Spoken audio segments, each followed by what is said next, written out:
Hello friends, అందరూ బాగున్నారా? నేను కూడా బాగున్నాను. మీరందరూ కూడా బాగుండాలని కోరుకుంటున్నాను.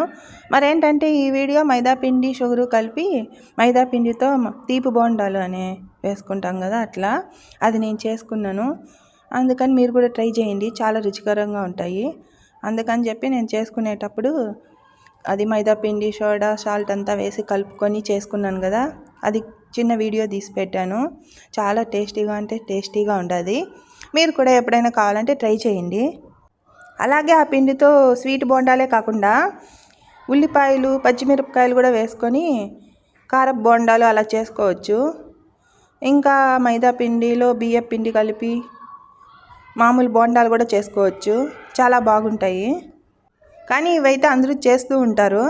కానీ నేను ఎలా చేసుకున్నానో, హాస్టల్లో కదా ఎలా చేసుకున్నాను అని చెప్పి పెట్టాను. హాస్టల్లో అయితే ఏమీ ఉండవు సామాన్లు, అవి ఉన్న దాంట్లోనే చూసుకొని చేసుకోవాలన్నమాట.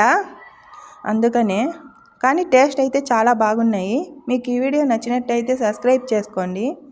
అన్ని వీడియోలు చూస్తున్నారు కానీ సబ్స్క్రైబ్ మాత్రం చేసుకోలేదు. అందరూ సబ్స్క్రైబ్ చేసుకోమని కోరుకుంటున్నాను. ఓకే అండి. ఇంకా చెప్పాలంటే దోశలు కూడా ఎర్రగడ్డలు కోసుకొని వేసుకుంటే చాలా రుచికరంగా ఉంటాయి.